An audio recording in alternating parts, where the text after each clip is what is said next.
Hey guys, what's up? It is week 104. It is the 2-year anniversary. That means the VHS Voyage is gone. It's over. 52 VHSs reviewed over the second season or second year of this. And it also means that we're going to draw for the Blue Underground Deluxe package of Maniac, Zombie, and New York Ripper. So I have this randomizer up. Well, I'll show you the numbers. We have everybody who entered, all their email addresses and everything, 91 people. So lots of good people on the list. Lots of people I know. It was really cool seeing all them enter. But this is one number automatically starts before you even do it. But I'll press the redo and we'll see who's going to win. And I hit the settings. This thing is not my friend, but okay. It is 36. So let's see who number 36 is. Go down the list. Yada, yada, yada. It is Ramon 70. So Ramon 70. Get with me. I have your email, so if you don't get with me right away, I will contact you as soon as I can or whatever. So I'll contact you if you don't hear from me, or if I don't hear from you, you'll hear from me. Whatever, how it goes. So congratulations. We'll get those out to you as soon as we possibly can. New York Ripper is not yet released, but you'll probably get it. I'm not sure if the other ones will come before that. I'm not sure if they'll all come together or not. We'll figure it out for you. Whatever works best. So I guess we're going to hop into the reviews, and the first is from Severn Films, and it is Escape from Women's Prison. This is an Italian movie, one that I had actually never seen. I love these black cases that Severn does, but I'm a big fan of Italian horror, Italian cinema, all that kind of stuff, and exploitation. And this is definitely an exploitation flick here. It's actually directed by an actor turned director, and I'm not too familiar with his work, and he was in a few movies here and there, but this follows a story of it's not a woman's in prison movie, but it's kind of strange. We have these 4 women who escape this prison, led by this kind of this terrorist who's involved with the terrorist organization group. Her brother is part of it. Her brother helps her escape. They all end up. Get this. It gets ridiculous and exploitative almost right away. There's this bus full of tennis players that are going to other schools to play. They're supposed to be very good. On the bus is the woman from Cannibal Ferox who gets the hooks in her breast, if anybody remembers that, Zora. So she's in this. She's one of the tennis players. It's a group of tennis players, these young girls, their driver, a teacher, and their coach or whatever, I believe. So essentially they get hijacked by these 4 prisoners, and instead of, taking the bus round trip, they decide we're going to hold up at this judge's house. So this judge becomes a hostage at the same time. The movie doesn't really take time to develop the girls at all, but a couple of them, but they do develop the prisoners, and you learn a little bit about them. One is this lesbian that starts to molest some of the girls. Of course, it's an exploitation movie. The other ones start to molest the 2 males, and there's one that has this eating disorder where she says at one point, there's going to be slight spoilers here, but it's so played straight, but it's so ridiculous and over the top at the same time. It's this weird piece of character development in there that you have to laugh. She says, when I'm afraid, I eat. And later on, she goes out and she falls on the table and she sees food in front of her and she goes to reach for it, but she can't get it in time because she's afraid of dying. You see it, the metaphor. But the girls end up getting surrounded by the police, including their old warden, and that's basically a hostage situation. And this building has become their new prison. They cannot get away. So it's Escape from Women's Prison. Again, for the second time, Escape from Women's Prison for them. So, there's some rape, of course. You can't watch a woman in prison or these movies where a criminal kidnaps somebody and not have rape in it, especially if it's an exploitation Italian movie. That's just a staple in these things. There's some violence. There's not many special effects, but there is some towards the end. There's some cruelty, there's some power struggle, and there's some attempts at, some arguing about, the terrorist, and one of the girls has arguments about all this kind of stuff, what's right. The judge is kind of like on the capitalistic side, then we have this terrorist who's more for a communist side, and then they're arguing. The judge is actually a really sleazy, gross character, but he's one of the most, I guess, well-rounded characters in the entire movie. It is stupid, it is nonsensical, but it's earnest in its exploitative kind of way. It's based on a true story, which kind of blows my mind about these criminals, performing these acts, kidnapping and whatnot. Terrorist group, I think it was, something like that. But there's an interview with the director. He talks long and hard about it. Long and hard. No, don't mean anything by that. But he talks about how it was ripped off in theaters, how they were taking the money that this movie was making and saying the other movie made it. All sorts of stories like that. So there's also a longer Italian cut. The movie's sleazy and shellacky and cheesy and a fun ride, but it's not a great film. And it is cringy at points where you're like, I can't believe they're doing this. And it's definitely an exploitation film through and through, even if it does try to have, these kind of serious discussions in there, which all make it kind of comedic at times. But it doesn't look particularly great. They mentioned that they could only get a certain negative, so it is rough looking, but it doesn't look horrible, and it's probably the best and only time it's ever going to be on Blu-ray or this kind of in HD. So if you like the movie or you're interested in it, check it out. There, like I said, there's a longer Italian cut, which is a little bit more beat up, but yeah, that is Escape from Women's Prison. This movie had like 10 other titles, so. Nobody will look for you in here for weeks. Emmanuel!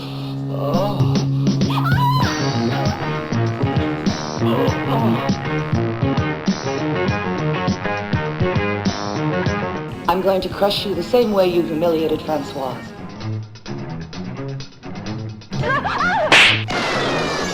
Give yourselves up! No! Hold still! We'll kill you!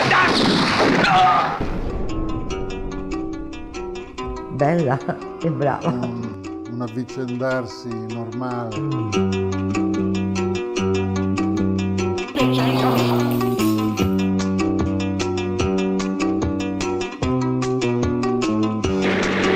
my God! I'm fixing now a picture behind the tree. Sembrava forte, ma While you run me thoughtless against the rain. Under a branch about. Okay, the next one is also by Severn Films, and this is the New Zealand splatter classic, or cult classic, Death Warmed Up. I actually had an old DVD import of this one, and I was always interested in checking this one out again, because you know what? All the hype for me, and it was kind of like an unknown movie when I saw it years back on DVD, and I didn't particularly care for it, and I hate to admit that, but because I love what Severn does, but rewatching it again, it was not my favorite movie. This is a strange movie. It always boasts that it was way before Peter Jackson, which it was, a few years for sure, maybe like 4, and before the splatter movies, and this is a splatter flick. And it takes place in New Zealand. Obviously, New Zealand splatter flick, you think Peter Jackson. But no, we have Death Warmed Up. This starts off insane. We have this doctor who is doing these evil experiments. He has a falling out with his colleague, and he decides to use the colleague's, I believe, son to brainwashes him in this weird homoerotic opening in the shower where he witnesses something crazy, and the doctor's like, come with me, and takes him to the shower and is like watching him shower. I was just like, what is going on with this? And then he carries him naked and performs this experiment on him, which turns him against his parents. He ends up in a mental facility, and he wants to get out, and he tracks down where the doctor is. He's on this isolated island still performing his experiments, and he wants to go get his revenge. He takes 3 of his friends along with him, but this doctor's been performing experiments. It seems like on the whole village it's taken some sort of effect. Everybody's weird or just crazy, including this one guy who's just like this foreign stereotype that's just really weird and just out there like, ugh, like I'm from the 30s or 50s movie, and it's just absolutely ridiculous, but there's that going for it. There's all sorts of weird things going on. There's a lot of potential in this movie, but I found myself enjoying Bruno Lawrence and Ian Watkins the most in it. Is it Ian Watkins? I can't think of his name, but he plays Uncle Les in Dead Alive. He pops up in this, which was really great to see. And Bruno Lawrence from some actually really solid movies by Roger Donaldson, where I reviewed the Getaway remake last week. He directed that as well, but he's from what is it, Smash Palace, and Smash Palace, I believe. So yeah, and so he's kind of like a semi-cult kind of actor and got a nice following, especially in New Zealand. So it was weird seeing him pop up as this mutant in here. It was kind of wasted. But basically, they have these 2 mutants that are hunting him down, and goofy kind of hijinks ensue, and they're really strange performances, especially by the lead baddie. It's just like he grates on my last nerve, just annoys the crap out of me. I guess that's what he's going for. But yeah, and it all ends in this weird, crazy hospital scene. There is some good atmosphere, especially when the fog rolls in and the zombie kind of weird mutants come in and they're breaking glass. That stuff's really cool atmosphere, and the hospital stuff, there's tons of splatter and over the top crazy stuff. But the ending is just like, oh, that we're gonna end it like that in this nihilistic way, but it's so stupid. I don't give a shit. It's not like I said, a lot of people will love this. They'll eat this up. They'll be like, yes, a new splatter movie, especially from New Zealand. It's weird. It's different. It's got that nightmare logic. And I wonder myself sometimes if I am more hard on movies that aren't from Italy that have that nightmare logic, or you're like a straight like Euro horror that don't, because like I'll watch a Fulci and people are like, that doesn't make any damn sense. I'm like, it's nightmare logic. It's brilliant. And then I'll watch something else and I'm like, that's bullshit. That's bullshit. But it's just like, I don't know. It's just a weird kind of, am I being unfair because maybe those Italian directors can do a certain quality that anybody else can't. But it does have a lot of potential. It just falls short for me. It looks really good. They cleaned this thing up. Looks and sounds great. But I think a lot of people will dig this one. So, watch the trailer, look through it like, yeah, I could get behind that. I mean, I like it. It reminds me a little bit of Planet Terror, too. And the isolated island and stuff. It's got some cool things going for it. It's just never really it never really caught me. There are some special features on here. There's a new interview with the lead baddie, the lead goon. He's interviewed in here. And he has a lot to say about the movie, how it was a big cult following in Japan, and that's interesting to hear. And there's a bunch of archival interviews with the director and producer and whatnot. So if you're interested in the movie, there's also there's the original VHS cut, and I think there's some elongated scenes as well. So if you're interested, it's Severin Films. Check it out. The website and all the links will be below. And there's also a written review of this one, as well as Escape from Women's Prison written review over at Screaming Toilet.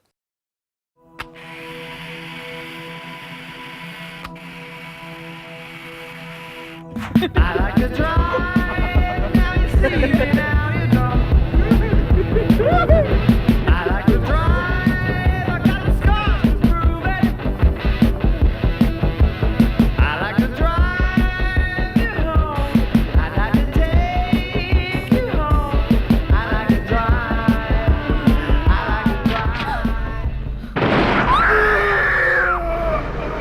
And he said, this one was going to be a great film. It's going to be a cult horror. Michael and I became friends, and he had this little outline for a cryogenic story. Who's telling us what to make?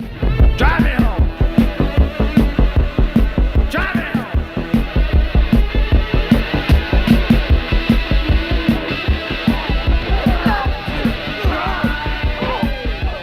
I'll get you. I'll get you all.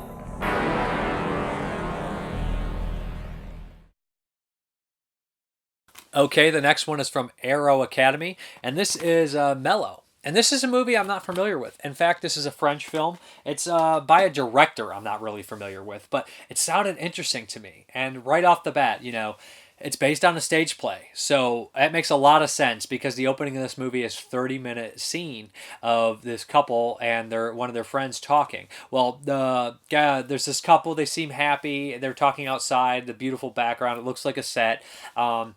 And they have their friend who's a very accomplished musician there, and they start to talk, and he starts to talk about his lost love. And it's a 30-minute scene. It rarely cuts, and it plants the seeds for what happens later on. It feels that the wife is interested in him, and she kind of cons him into giving her a private, musical, experience by showing her play. She wants him to play for him.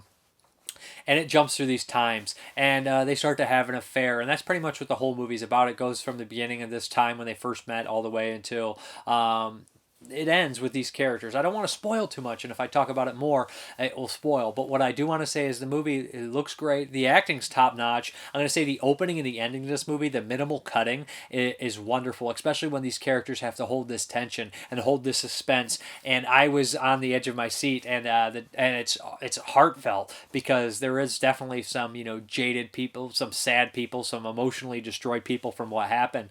And the way it's done, it's very melodramatic, because Mélo is short for melodramatic, so it has this kind of element too where people may be overly dramatic. So but the one thing that I really was taken by was how these actors could hold a scene, how the camera would move around them. At times when they were talking, the camera would just leave and go somewhere else. I kind of am a sucker for that. I don't know, The Revenant does it too, but it just kind of absolutely blew my mind in the way that these actors were carrying on all their lines and memorizing all their lines and never missing a beat, and how when it didn't cut, the longer the scene went, the more suspenseful it was because you knew somebody was, interrogating somebody about something. I just was really impressed with it, to be honest, and the acting was top notch. I'm not, like I said, I can't really speak on the director or a lot of the other things without destroying the story or ruining something for you guys, but I would recommend this one if you like kind of tragic love stories. On the disc, it's all a bunch of archival stuff, but there is a new interview with a film historian who talks about the movie and appreciation for it, which was nice. But looks great and sounds great, and I was just kind of it's one of the directors like appearing to be lesser known films, or maybe not as appreciated, and maybe it just came too late. Maybe his other films are that much better, maybe it's just so much different from the other ones. I'm not sure, but I really liked it.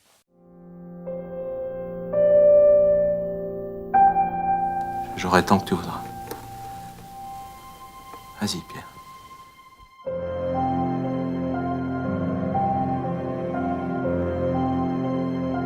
Enfin, tu ne sens pas ce qui est. Tu ne me regardes pas, tu ne me vois pas.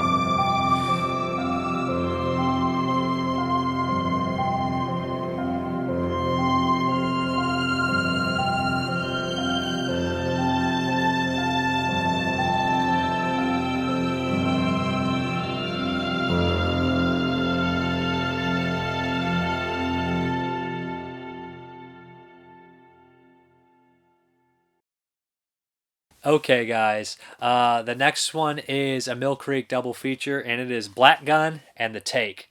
I'm actually going to start with Black Gunn. Okay, yeah. Black Gunn stars The Man, Jim Brown. These are two blaxploitation movies. This one's rated R and the other one's PG, which is kind of weird. Same director, though. So we have Jim Brown. He's this kind of successful businessman, and his brother is running this kind of Black Panthers group, and he robs this mob a kind of boss, this guy who goes all the way to the top. Not the top, but he's high level. He has power. He robs this mob boss, and it brings the heat down on him. There's these cops that are looking into it because they don't want violence, and they're realizing something big is going to happen. So the mob starts to, dig into the black community, and they start to question Gunn. The cops start to question Gunn, and something happens that really pisses Gunn off. So you gotta put things together here. But he teams up with the Black Panthers and he stops the mob. It's very entertaining. It has a great cast in here. The main baddie is no other than Martin Landau, and he is a car dealer on the side. Landau's great. He's creepy. Also on top of that, there's some goons that people will recognize. The wonderful Bruce Glover, who just says the most offensive racist crap ever, and I'm surprised. It would be hard to be saying that kind of shit to Jim Brown. They're both actors and they're both professionals, but just... And Bruce Glover I love. He pops up in stuff like Hunter's Blood. I believe he's John Glover's dad. He pops up in Popcorn, Hard Times. Just a, character actor playing a goon or a weirdo, and he always does it pretty good, But yeah, he's great in it. There's some fun fight scenes. Obviously, stunt doubles involved. Jim Brown gets a moment to get emotional, which I really like seeing. Bernie Casey actually is in here. So yeah, like I said, it's well worth checking out. It's got a good baddie. It's got a good hero. It's pretty violent at the end. The one thing that I was good action, violent action. The one thing I was a little concerned that I kind of thought was a little with some ADR at the end for Bernie Casey's character. I was like, stop it. And then there was a scene also where, there's people that get killed, but sometimes they leave some of the bigger villains out, like henchmen that were in the background the whole time. It's like, why aren't they there to get killed instead of randoms? That's a little upsetting, but nothing that would really bother me. This director did a bunch of other stuff. I know he did one big one that I'm forgetting, which is driving me nuts. But right when you look this guy up, you're like, oh, he did that. Yeah, I know that. But that is Black Gunn. Really good stuff. Really entertaining, good blaxploitation flick, and Jim Brown's the man. Never forget him from Dirty Dozen.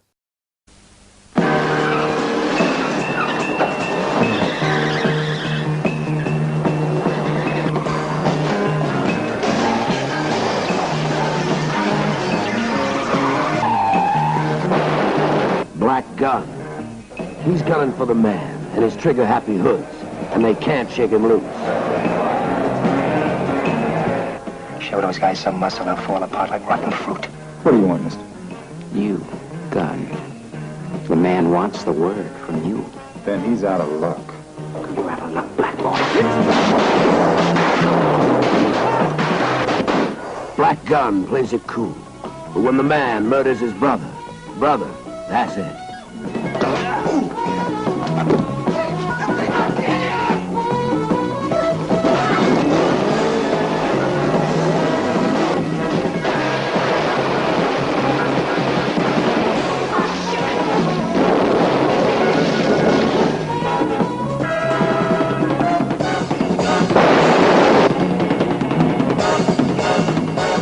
You just haven't got it in you to be a one-woman man. For a white girl, you're not bad. For a black man, you're not bad either. If you don't answer some questions, you're gonna make the long fall.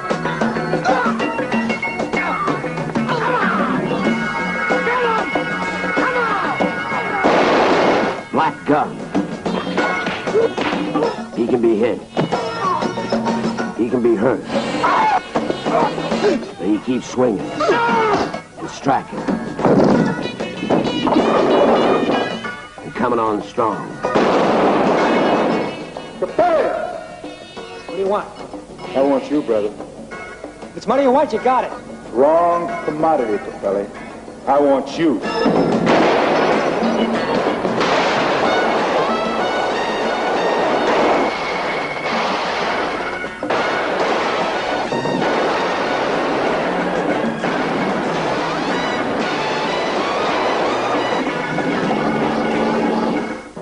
We trapped between these trucks, man. Just hold on, brother. I'm gonna make this mother fly. Yeah, but this ain't no airplane, Gunn. Well, if it ain't, brother, we're in a lot of trouble. He's a fistful of dynamite. Black Gunn. Okay, the next one on this is The Take, starring Billy D. Williams. Okay, yeah, this one opens up even better than the last one. I was actually shocked, and it has a great cast as well. It has Vic Morrow, and it has Chandler Davis, or what is his name? I can't think of it. He has a small role in it. You'll know him from Peckinpah movies like Major Dundee and Ride the High Country and Pat Garrett and Billy the Kid. So he's in this one. Very memorable scene in a courtroom. Not as memorable as something like Certain Fury, but pretty memorable nonetheless. Yeah, Billy D. Williams is a cop who takes bribes from the mob. And the main mob leader is Vic Morrow. Come on, guys. Vic Morrow from Humanoids from the Deep, The Twilight Zone, Crazy Mary, Dirty Mary, Crazy Larry. He's in a bunch of stuff. So, yeah. This is basically the plot of the movie. So Billy D. Williams is transferred to a new area, and right off the bat, he stops these guys trying to break out these three thugs that committed a crime during a courtroom scene. It is a wild, violent shootout that ensues. It's very intense. It's very awesome, and I wanted more of that. The problem is that movie starts at such a peak that it never gets that good again. But Billy D's pretty suave in it, and he starts to play both sides, getting money from the mob, screwing over the cops, but also following the law. And it gets a little cloudy and foggy on what is he actually doing and where his motives actually are. And you really don't know, but by the end you're like, oh, the tagline pretty much says it all. What's it say? It says right on the tagline, you're like, I get it. Meet the brother with a badge who takes on the mob and wins both ways. There you go. So that's basically the setup and the plot of The Take.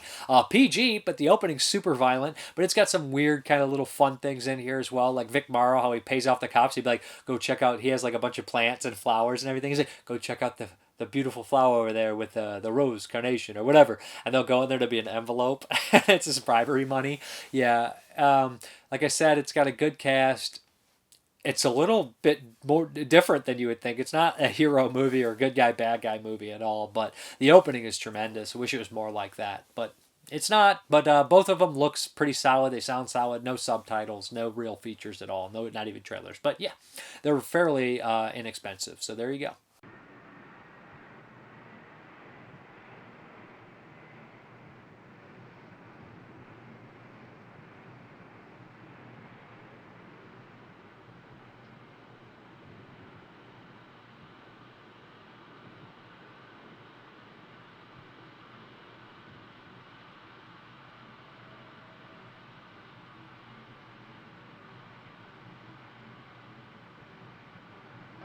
I hate to see you taking this chance, sir. We can't just sit. What if Matzo isn't a Southwest connection after all? Then he isn't. I mean, what if he's just a punk down here for his health? He's got a bad ticket. That's a well-known fact. Well, since when was good health a condition for criminal activity? Well, maybe he's just a nickel and dime distributor. What if he's just picking up a few bucks? I mean, to keep active. Checking in. With a big fat nothing. Don't go to sleep in the heat, Vanessa. Heat can scramble your brains, you know. Pretend it's a sauna. Sauna's got cold showers. Just hang in there. PNMP, clear. We got the pizza oven. Even the goddamn beer's hot.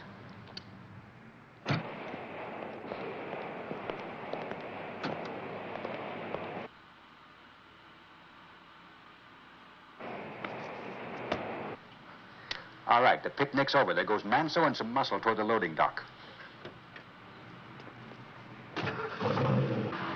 One of the bands is rolling.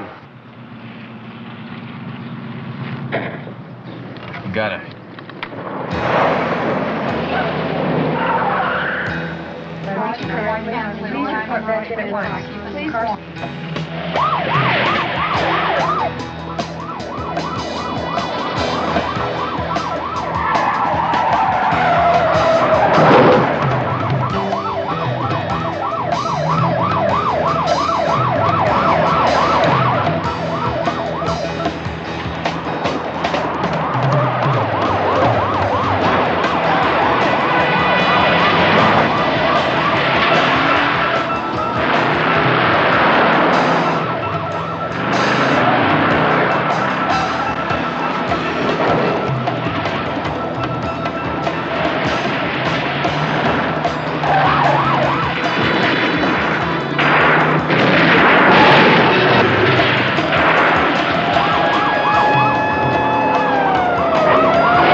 Dead. This one's dead, too.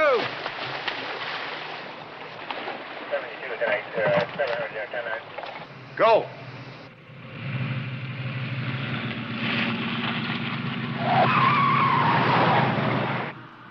There goes another one. It's a shell game. Grab the second man. Nothing! Okay, guys, the next one is the Patreon pick from Jeremy from the 22 Shots of Moods and Horror Podcast. Great podcast, by the way.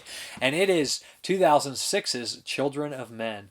I did see this when it came out, and I remember thinking, that was a great movie. So rewatching it, 11 years later, I put it in, and I was like, this is an even better movie. This follows, it stars Clive Owen, Michael Caine, Julianne Moore, some other familiar faces. The guy who plays Baron Mordo's in here.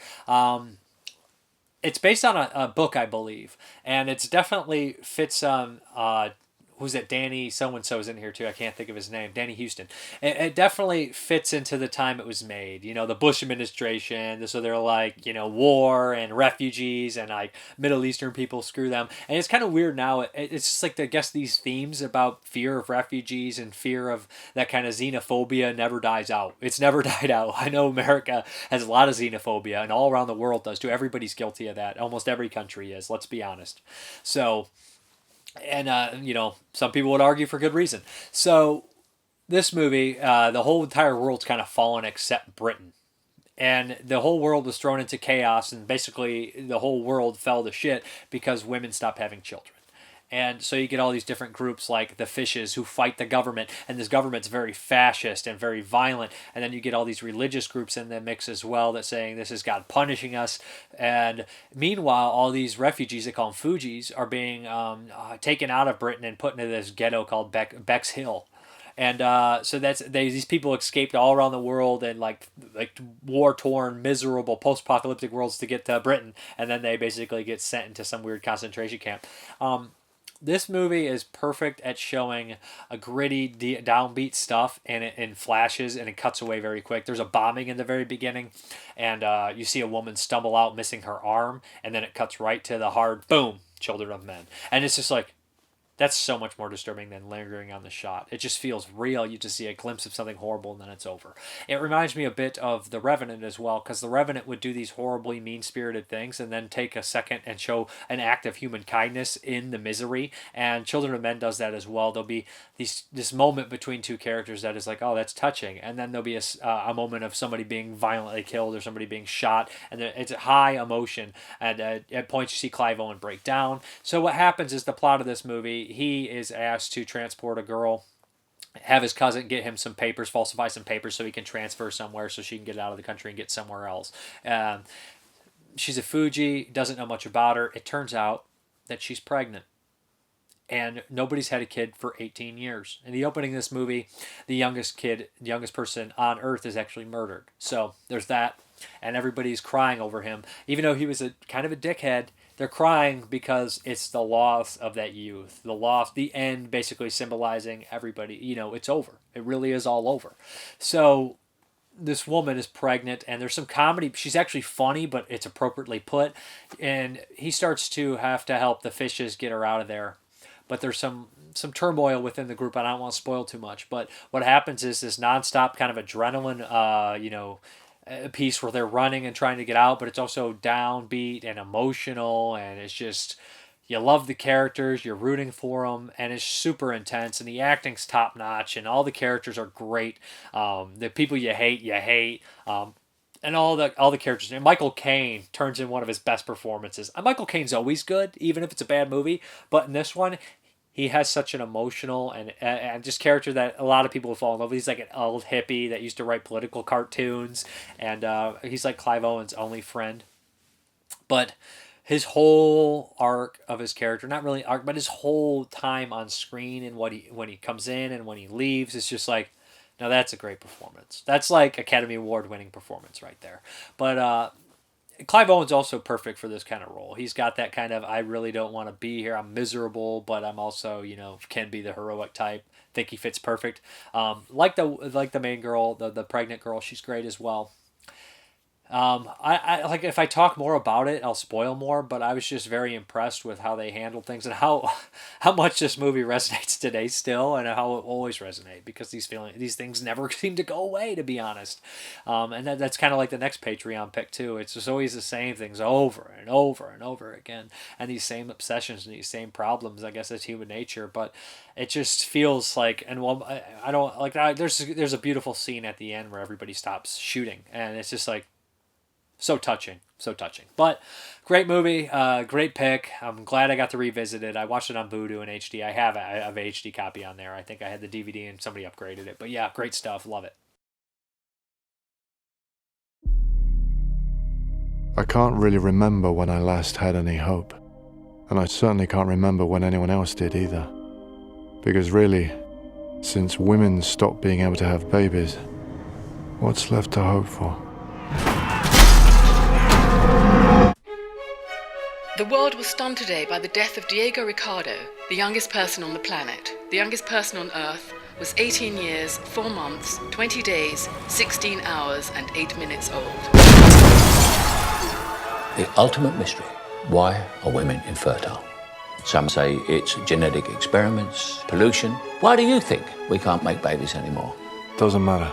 It's all over in 50 years. It's too late. Move along! Move along!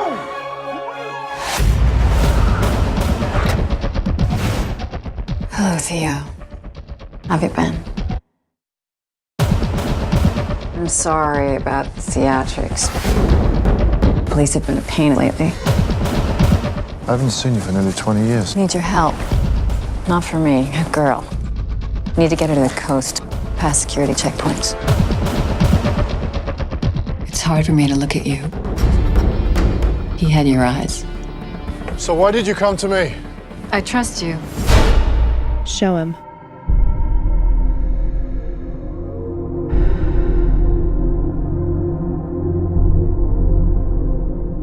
Now you know what's at stake. We have to meet the boat. What is this boat? The Human Project have sent a boat. The Human Project? Yes, the greatest minds in the world working for a new society. Your baby is the miracle the whole world has been waiting for. We will find a way to get you to the human project, I promise you.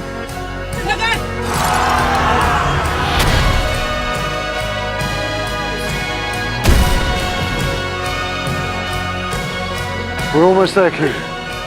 We're almost there.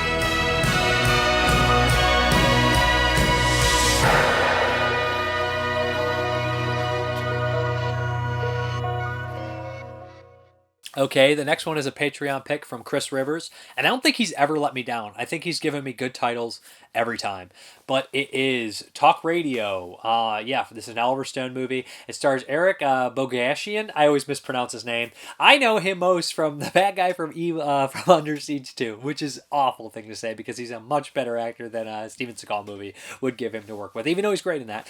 But okay, Talk Radio. This is made in, what, 88? Yeah, I just said that. But this is a very impressive movie, and you know how I like to talk about Oliver Stone's obsession with the media and stuff like Natural Born Killers, because he does, like, he's really good at that. But Oliver Stone's a very political guy in his movies, or he likes to talk politics, you know what I mean? So, yeah, this one.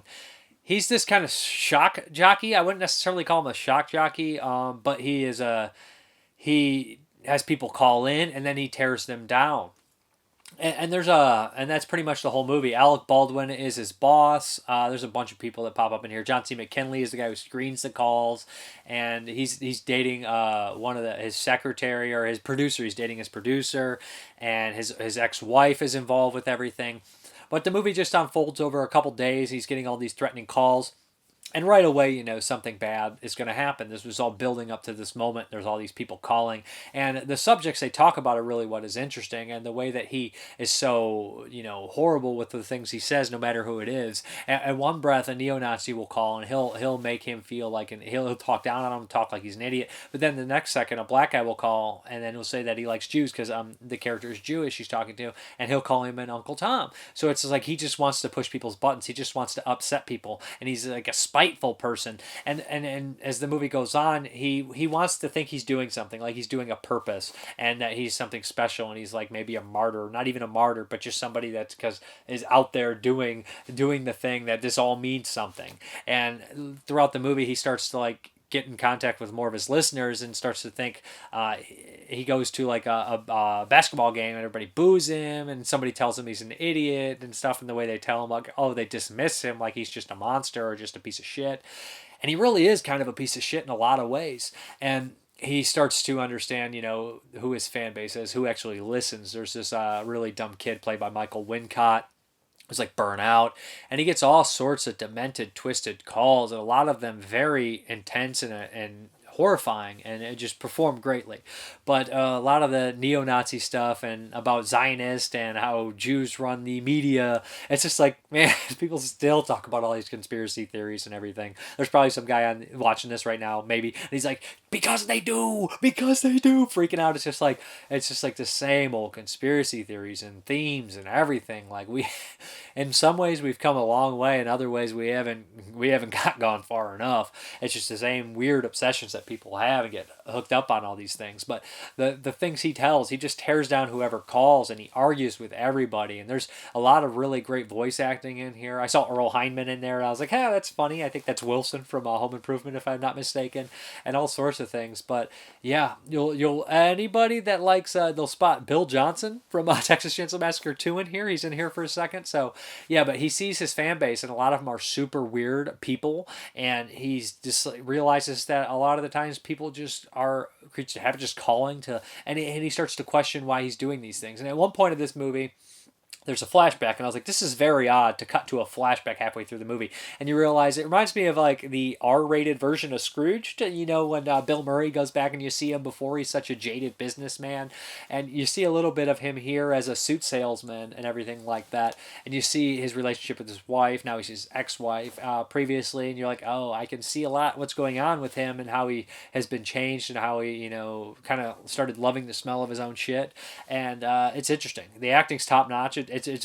His performance in this movie is some of the best I've seen, and he would have to be a highly intelligent person and tremendous actor to pull it off. The acting's all great. Like I said, you got guys like Alec Baldwin and John C. McKinley and supporting. And I can't think of his ex-wife's name, but she's also tremendous in the movie. And there's a point where she calls in the past and she calls in the present. And it's just, there's a, you realize what he would do to for his job, really. Not even for his job, for his persona, for who he thinks he is, for what he thinks he is doing importantly.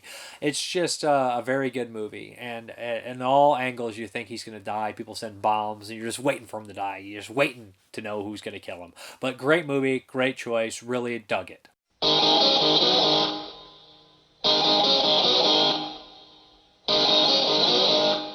This country is in deep trouble, people. This country is rotten to the core, and somebody better do something about it. I want you to take your hand out of that bowl of Fritos, throw away your National Enquirer, and pick up the phone. Go ahead, pick it up, hold it up to your face, and dial 555-TALK.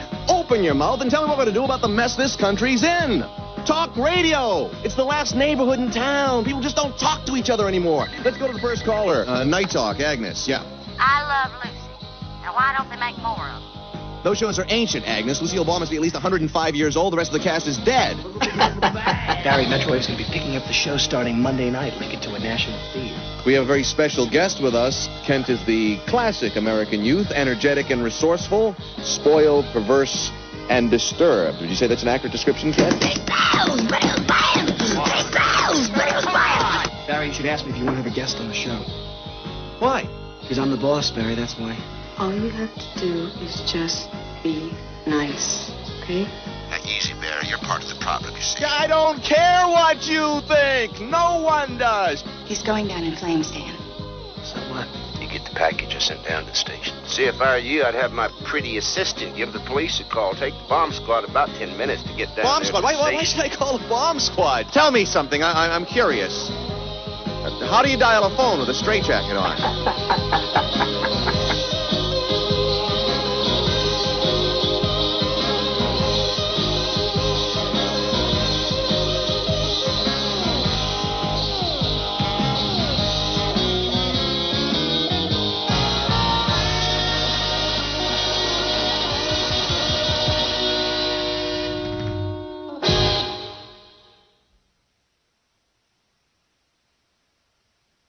Okay, guys, this is the last VHS Voyage, and after this, we're going to Hammer Time for a year. And it is, I know it's not even on VHS, it's a Blu-ray. This movie's never been released on Blu-ray or DVD.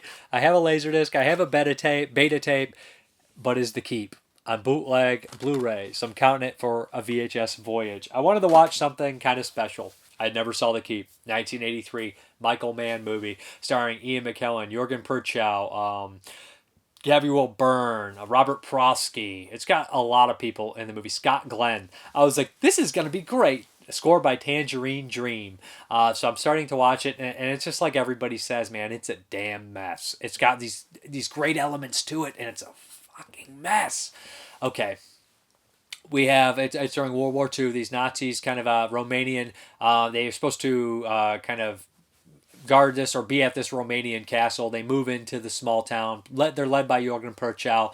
They go into this castle, and there's these crosses, and Protsky tells them, don't remove the crosses. You don't want to stay here. There's something wrong with this place. It's called, they call it the Keep. And these couple idiot soldiers remove one of the crosses because they say it's silver. And what ensues is the scariest scene in the whole damn movie. When they remove that cross, there's a tunnel throughout and another cross on the bottom. They crawl through it. That gets sucked out, and all this air just starts sucking them out. And the guy makes it to the very end. He's on a rope. The other guy's holding him. And he looks out, and it's complete and utter vast darkness. And the camera zooms out until he is just tiny little speck on the screen. And we see this like altar almost, or this weird kind of landing strip. And we see another weird kind of light fly up and go to that light. And then it cuts back to the guy trying to pull him in, and the other guy screaming, and he pulls him in, he's half ripped apart. I was like, that is a wonderful scare. That is a wonderful setup. This whole setup is wonderful, actually, going into this old castle and realizing that there's something here that was being kept in for all these years. It's horrifying. And then it cuts to Scott Glenn, and Scott Glenn is somehow attached to this, and you're like, what's going on here? And it just becomes nonsensical and weird and detached, and trying to add these different elements and this weirdness in there. I guess he is attached to the thing which is in the keep, and he must stop it at all cost. He seems to be supernatural as well. The thing in the keep is this giant freaking hulking monster with like his shoulders like that, and he's horrifying. He's awesome, but he starts to manipulate this man that they brought in, this Jewish man from a concentration camp who can decrypt the words on the walls, and he's in a wheelchair. He brings his daughter. Robert Prosky kind of got pulled some fast ones to get Ian McKellen out here, and it seems Ian McKellen, somebody told me he was dubbed, and in the very beginning he's very ill and sick and he's dying, and he sounds like Richard Nixon. And as he gets closer to the keep, and the thing starts to kind of give him health to try to manipulate him to get the keep out, so basically the keep can take over the world. But Scott Glenn's there with his glowing eyes to stop him. But also there's this weird commanding this other Nazi SS officer who no one likes. That's that weird theme when they always try to do those movies where it's like, we have the good Nazis and then we have the bad Nazis. It's like, what? Aren't they all bad? It's kind of like Cross Iron, where you have the working man Nazis that don't believe in the fascism stuff. They just want to be soldiers. And then you have the SS guys like Maximilian Schill. So it's like that going on here. We have Gabriel Byrne, who's this like SS piece of shit who will shoot kids and not give a shit. And then we have Jorgen Perchow, who wants to save the villagers. It's a weird term. The thing with good Nazi, bad Nazis happens in movies, and it's just like, okay, we get it. But it's weird. So Scott Glenn's trying to stop the evil giant keep. Ian McKellen's being kind of controlled by the keep. And then there's a weird love angle on top of that thrown in with Scott Glenn and Ian McKellen's daughter that is pointless and stupid. Scott Glenn, I like him. He's great in stuff like Man on Fire. He's a good actor. He's good in the Daredevil series. Everything I've seen him in, he's been good in. He's not good in this. In fact, Ian McKellen's not good in this. And Jorgen Perchow's iffy. Gabriel Byrne is okay. Robert Prosky's okay. These are great actors. All of them are great actors. Not in this. And I don't want to say that. It's not a horrible movie. It's got enough interesting things to keep it alive. Like I said, atmosphere is great. The music is good, but it doesn't fit. And I know people said, well, nothing ever fits Tangerine Dream, but the cues don't fit. They don't match up to when their music should be playing.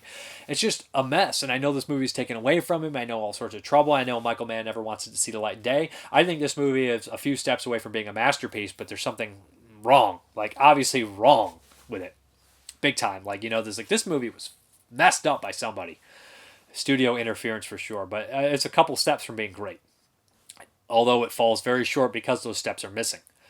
How do you get to the top when you're missing like 4, 5, and 6 steps, right in a row? So it's just, it doesn't really work at all. But it's interesting to watch at the same time. Like, you gotta see it. It has some great scenes in it, but it's bad at the same time. It's the keep. And I think that everybody probably says the same thing, because I can see somebody really liking this. They saw it at a young age, but I want to see a completed version, because this is not a complete movie.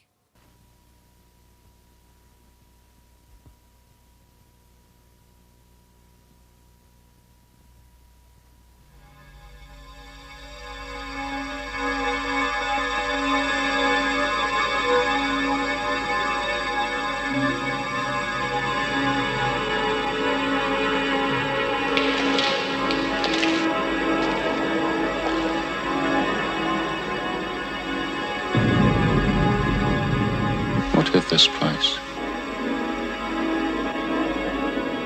No one knows for sure.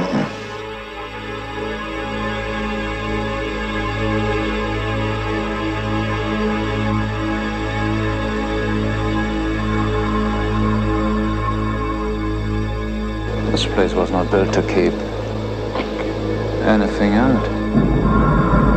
This place was built to keep something.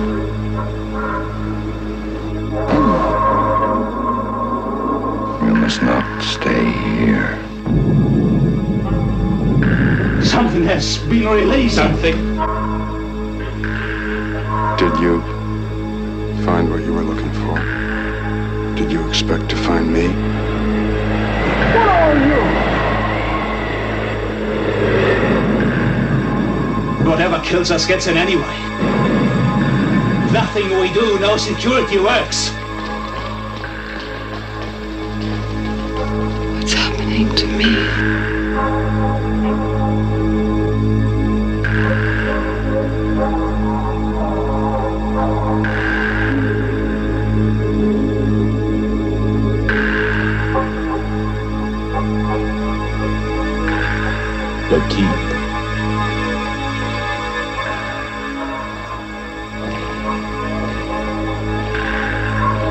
presented in 70mm and 6-track Dolby Stereo.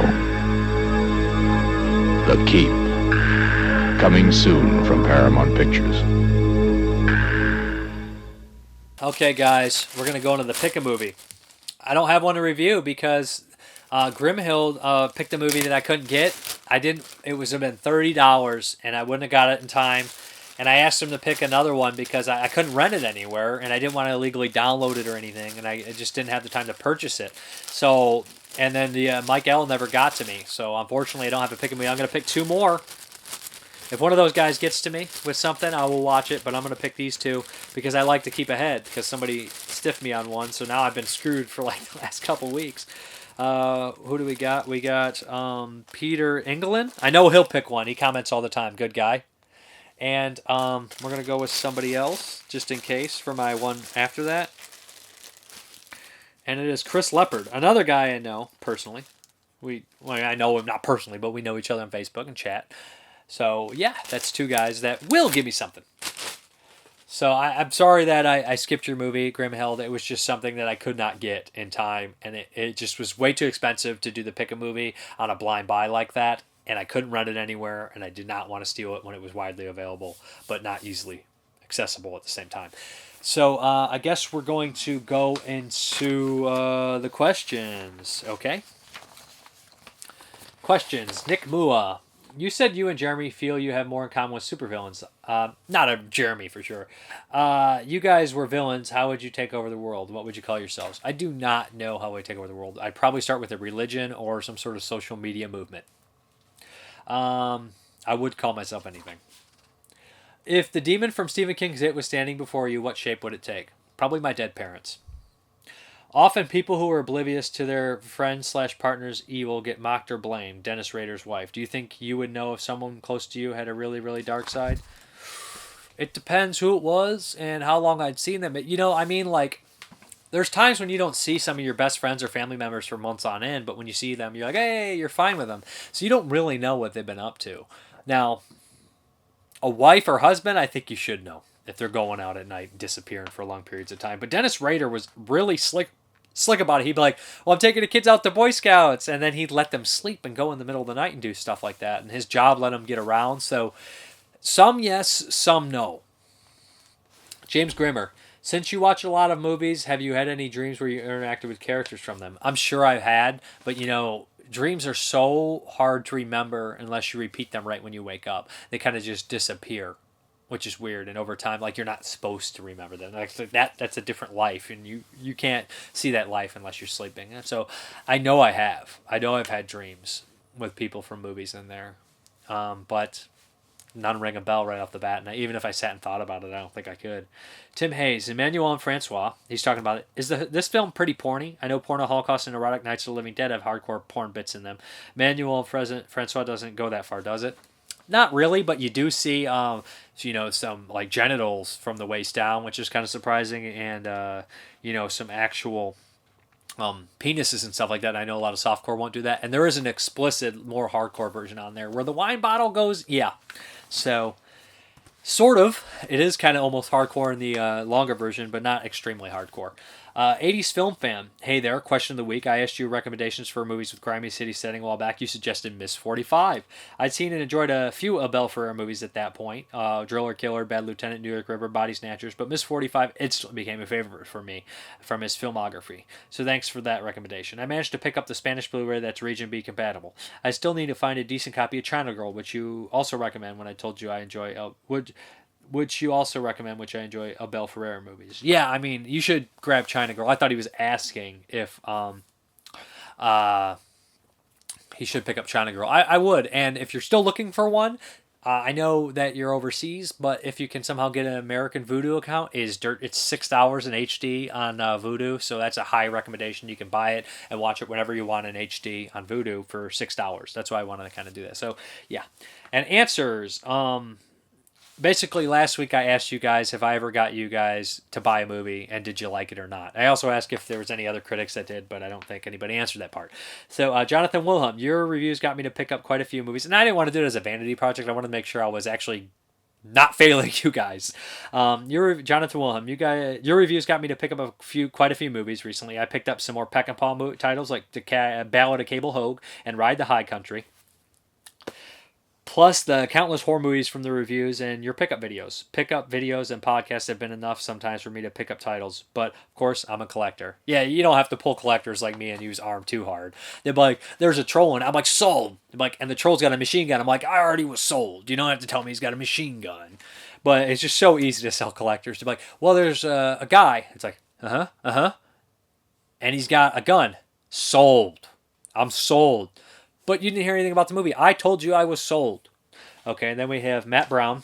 Great Silence was one you reviewed and recommended that stands out most, which I really enjoy. I have a huge soft spot for spaghetti westerns. Nick Mua. As a matter of fact, you have seduced me in adding several films to my collection. I like that seduced. Like I'm a vampire or some shit. I'm forgiven after seeing that clip in your weekly westerns for the upteenth time. I ordered it and really fell in love with this little gem. That's saying something, as I'm not that fond of westerns. Not fond of westerns. The Devil's Candy still makes my spine tingle for sure. On one of the best horror films I've seen in a while. I also bought Super Dark Times. Creepy, creepy stuff, and it makes me glad the 90s are over. And I've got my eye on both The Innocents and the Channeling. The Changeling. I always say Channeling. I actually never saw The Innocents, so you might have heard that from somebody else. But the Changeling, great stuff. James Grimmer. Cannibal Apocalypse and Return of the Living Dead Part 2 are both movies that you have talked about that I enjoyed. See, definitely, those are two of my all-time favorites, anytime, anywhere. I found both to be up my alley and will be watching them years to come. I know that you have also talked about The Dead Next Door, which I will be watching soon, and I'm glad that you mentioned Tempe Digital, since they put out fun movies. Ilk Vomit, I think I'll started watching your channel religiously around 2014. There have been so many movies that you have recommended that I absolutely loved that it's hard to remember. But I must say that you, above everyone else, I have had way more hits than misses with me, so I think we are pretty much in tune with what's good and what's not. Some random titles that I've always come away loving and purchasing from your recommendations that come to mind are Daddy's Little Girl, Dead on Appraisal, Girl House, and Circus of the Dead. Man, I haven't seen those in a while, but I remember really digging those.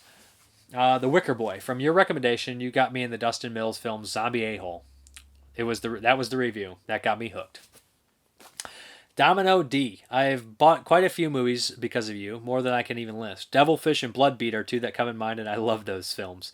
I've also learned of Dustin Mills because of you, and I've bought so many of his films since and have enjoyed them. Kirk. I bought Ubal... It's that title, that crazy movie. Ubaldo Terzani's Horror Show. I got you to buy it, but I can't even fucking say it. Because I watched a review some time ago. I really liked Italian horror film Giallos. However, this one was just okay to me. Okay. I watched Let Sleeping Corpses Lie, your recommendation. I really liked it. You should watch Napoleon Dynamite sometimes. It's stupid. It's funny. Nice review as always. Thank you. Yeah, because I mentioned Napoleon Dynamite, something I haven't seen. Yeah, but I thought that that horror show was pretty solid, but I love Let Sleeping Corpses Lie. I'm glad you enjoyed that one. Peekaboo, question of the week. You got me to watch Better Watch Out, Brawl and Cell Block 99, and a few more. Too tired to name more titles. Adam Watson, and this is from last week. I asked anybody, did they ever turn off a movie because it was so bad or just so messed up? And Adam Watson, I turned off a film almost immediately the other night. It was called The Last Dragon, a mockumentary about if dragons were real, presented like Walking with the Dinosaurs. Ugh. Okay, I guess we're going to go into, the question of the week. I want to know what your guys' favorite Hammer horror movie is, because seasonal year, my seasons are all messed up. We're starting the year in May, guys. Hey, but what is your favorite Hammer horror movie? Since I'm going to be watching 58 of them in 52 weeks, I want to know what your guys' favorite Hammer horror movie is. And I guess we're going to, you know what? I'm going to do something special because we spent all this freaking time, a whole year, on the VHS Voyage. I went ahead and listed all 52 VHSs I watched throughout that week. I'm not going to tell you all 52, but I am going to tell you the top 20 and the bottom ones to avoid. I'll start with number 20 for the top 20 VHS Voyage movies that I watched. Number 20, Deadline. I remember that one being pretty good. Now, you got to bear with me. This was over a year, so I don't remember all the details. I remember that one being kind of like an author going crazy and his seeing all the stuff he writes being violent, and it ends in this weird kind of tragic way. dig that one. Telegram, which was a cool anthology with the voice of James Earl Jones, and I like the one especially where they turn all the the tropes and cliches of like feminine, like male and female genre roles completely switch in that one. The Granny, same director of the Ghoulies, nonsensical, weird, crazy movie about Stella Stevens turning into this weird grandmother and killing her family and bringing them back as weird, ghouly things. The Ladies Club, cool rape revenge movie about a group of women that decide to get revenge on rapists, including Nicholas Worth. The Rejuvenator, kind of a H.P. Lovecraft light elixir of life gore film. Eyes of Fire, really weird period piece about witches and being stranded in the middle of the forest in not the medieval times, but in the pioneer times. Very scary. Elves, really goofy, silly movie with Dan Haggerty fighting Nazi elves. Very fun. And weird incest stuff. Shrek. This is high up there for Shrek. No budget SOV movie with a great story about time jumping and weird, crazy Nazi killer. The Night Brings Charlie. Cool slasher film with a nice little twist at the end. It has a nice hometown feel to it. 11. Nightlife. 1989 Scott Grimes zombie comedy, which I think is totally underrated and has really cool effects. And number 10, we're in the 10, guys. Tag, The Assassination Game. Really surprised me. Kind of a part slasher, part film noir love letter. Cool stuff. Great cast. Robert Carradine, Bruce Abbott, and Linda Hamilton. 9, Night of the Juggler. Cool flick starring James Brolin chasing a big chase movie. The whole movie's a chase through the city trying to save his kid from this crazy person that thinks that he's the wrong guy and kidnapped his daughter. The Brain. This is one of the only ones that was released on Blu-ray since I did this show. Out of the 52 titles, The Brain is one of the only ones that got a release. I love The Brain. Batshit crazy Ed Hunt movie by the same director who did Bloody Birthday. Really weird, crazy stuff. Got David Gale in it. Canucksploitation at its finest. 7, Attack of the Beast Creatures. This is nonsense. These people get stranded on this island. There's little tiki dolls that just constantly attack them. The water is acid. I love it. It's so weird. It's so crazy. Little creatures for life. Number 6, Demon Warp. Come on, you woolly bastard. George Kennedy fighting a Bigfoot. There's aliens. There's zombies. There's, who's in there? Michelle Bauer. Nudity. Just nonsense. Crazy. Love it. 5, Surf 2. Weird parody movie with nonsense and craziness and lots of fun. And Eddie Deason. Poisonous coke that turns kids into zombies. 4, Death Weekend. Great Canadian exploitation movie starring Don Stroud. It's a rape revenge movie, obviously made because Last House on the Left, but it's actually a really good movie. 3, Blood Games. Not a really good movie, but super cheesy exploitation movie. I believe it's probably Canadian as well. Stars Mac's dad from It's Always Sunny in Philadelphia. He's also in Cliffhanger. He's also in Hack-A-Lantern. This is a softball game from hell. These two, this all-girls team beats these hillbillies, and they won't have it. So they track down the girls and try to kill them, but they fight back. Buck Flower's also one of the hillbillies. A lot of fun. Sleazy, softcore 90s, late 80s, early 90s, HBO late at night stuff. 2, Homebodies. Love this movie. Great stuff about old people who refuse to get kicked out of gentrification. They don't like it. They don't want to be kicked out of their homes because they're tearing it down and building better stuff, so they decide to fight back. And, of course, they start to kill each other, too. And number 1, Hunter's Blood. Love my Hicksploitation. You got Clu Gallagher in here. You got one of the Bottoms kids in here as well, and they're fighting hillbillies like Billy Drago and the guy with the red beard from RoboCop. So I love this one. It's a Deliverance knockoff, but it's good stuff. And there's actually a book that I picked up. I have this on Laserdisc. I have it on bootleg DVD. I think I have a VHS. I had a little poster of it. I like this movie. I dig this one. So yeah, Hunter's Blood. So, and the bottom 7 to avoid. Number 8. There's 8. I did 8. I did bottom 8 because there were so many ties, like at the same rating I gave them. Dead Girls. Really boring, cheap slasher movie. Has a good concept. Maybe they take that one off, but that's the best of the bunch. But really bad, it just doesn't have enough slashing or nudity to keep me interested. 7, The Lawless Land. What a snooze fest. Had so much potential. And the leads are terrible. 6, Hollywood's New Blood. Really terrible slasher movie, shot on video. Awful.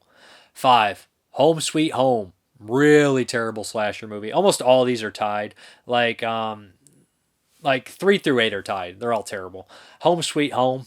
Terrible. Jake Seinfeld killing a bunch of people. Not a good one. It is a Thanksgiving slasher movie, but it's terrible. 4, Mind Killer. Uneventful, middle of movie. Beginning and end fun, but that's it. Cool special effects, but the other stuff is just a snooze fest. The Jar. Experimental kind of art film that doesn't have a point. Doesn't really go anywhere. 2, The Loch Ness Whore. This one is really, really awful and almost a bit unwatchable, abysmal crap. The monster looks terrible, which wouldn't bother me, but it's so boring. It's so stupid. It's just a snooze fest. And the worst movie out of the 52 VHS Voyages I watched was Death Moon. A 1978, I think, TV werewolf movie. Oh my God. Takes place in Hawaii. Charles Hayde is in it. He's the best part about it, the only memorable thing about it, and that's not much because he doesn't get to do much. It is a snooze fest. I wanted to fall asleep 18 times. Horrible movie. Very boring. Very terrible. So I went through these and I realized that I would give 29 of them a pass out of 52. I would say 21 of them didn't get a pass. So that's not too bad, really. I mean, I had a lot of these are forgotten. So I'm trying to look through which one of these have any of these actually had a release. I'm going through again. No. Really, I think it is only The Brain. The Brain is the only one that's had a wide release since I've done this. So I guess I picked well. So yeah. Oh, Strays is getting a release. So Scream Factory is going to release Strays. So that's 2 out of 52. And the other ones continue to live in VHS obscurity. I guess we're going to hop into the update, guys. So, yep. Okay, guys, let's start into the update. The first is Dragged Across Concrete by Craig Zoller. Yeah, I reviewed this a while ago. I frickin' loved it. Can't wait to rewatch it. It is a long movie, so maybe it won't be that soon of a rewatch. It's got Mel Gibson, Vince Vaughn, Michael Jai White, Laurie Holden, and Don Johnson. Come on, this is a great movie. If you like his other stuff, I would definitely check this out. It kind of brings me up. That Mel Gibson was supposedly remaking The Wild Bunch, and I was thinking about that, and I was like, man, maybe Craig Zoller would be better. Maybe, I don't know though. I mean, I don't know if he can handle a budget that big. Hopefully, it's a big budget one. But yeah, really enjoyed the performances in this one. Check out the review. Then I went down memory lane. I realized there's some comedies that I absolutely adore, but I don't even own them on Blu-ray. But this is one.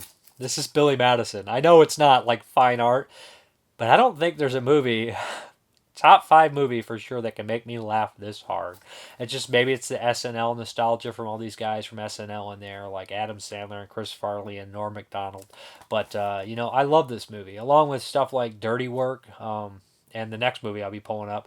I just can watch these all the time and just laugh. This movie is like such a... this is a special edition with all the extra stuff too. This movie is just such a laugh riot. It's so weird and bizarre. And I wish Adam Sandler never stopped making movies like this and Happy Gilmore and Wedding Singer and stuff. But yeah, Billy Madison. Yeah, love that movie. The next one too is Tommy Boy. With obviously Chris Farley, David Spade, Dan Aykroyd. This is a great movie. I mean, I know, like I just said, like how Billy Madison is just so ridiculous and funny. Like, Tommy Boy is legit a good movie on top of that. I love Billy Madison. I would call it a good movie. But this one, it's like got a coherent story, and it feels like, a legit movie with a message. Like, I don't know if Happy Billy Madison has a message, but Tommy Boy does. I work in a factory that works on truck parts, and this movie involves like car parts and all that stuff, and it just feels legit.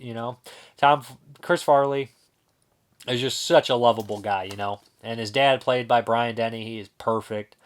Rob Lowe as a creep is perfect. The love interest is perfect. David Spade's perfect. It's just got so many wonderful, memorable lines that it's just impossible to, dismiss as just a 90s silly comedy. I love it.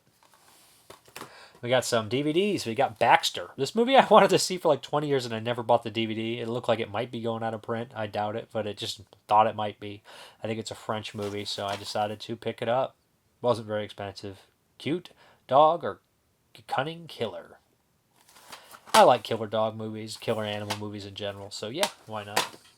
And then we got the last, but certainly not least, Slimoids, which is directed by my friend Seb Godin, and I love little creature flicks, and I actually have a little small role in here. Did it for Seb, yep. Seb's a good guy. you know, makes a lot of movies, low budget stuff. So it's got some other people in here that you guys would probably recognize if you like independent horror movies. But it's a shorter movie, 45 minutes, got commentary. But yeah, that is Slimoids. Look forward to checking that out. But I guess back to the video. All right, guys, thank you very much for watching. And as always, you guys have a good one.